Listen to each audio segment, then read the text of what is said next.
Trump orders probe into Biden's health decline, calls it one of most dangerous scandals. Days after Joe Biden was diagnosed with an aggressive form of prostate cancer, Donald Trump on Wednesday ordered an investigation into what he claimed was a conspiracy to cover up Biden's declining cognitive health during his time in the White House. In recent months, it has become increasingly apparent that former President Biden's aides abused the power of presidential signatures through the use of an autopen to conceal Biden's cognitive decline.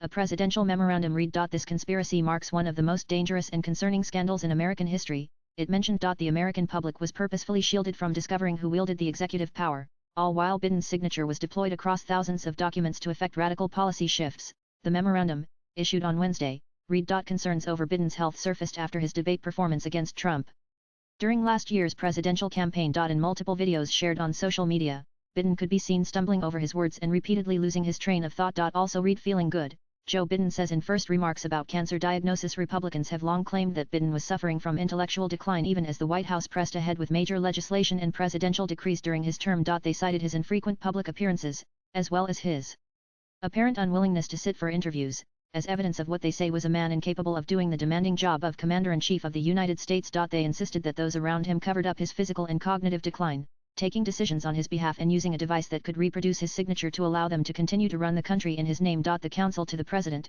in consultation with the Attorney General and the head of any other relevant executive department or agency, shall investigate whether certain individuals conspired to deceive the public about Biden's mental state and unconstitutionally exercise the authorities and responsibilities of the President. The document mentions. The probe will also look at the circumstances surrounding Biden's supposed execution of numerous executive actions during his final years in office, including the policy documents for which the autopen was used and who directed that the president's signature be affixed. Biden's calamitous debate performance ultimately sank his bid for re-election, with key Democratic Party figures soon calling for him to drop out of the race. Swipe left for next video. Trump's claims of a cover-up were also boosted by news that Biden is suffering from an aggressive prostate cancer, with some voices on the right insisting without evidence the diagnosis must have been known some time ago to those close to the former president. Also read. Joe Biden's daughter slams untrue claims on ex-US president's health. Damn disrespectful. Latest blogs.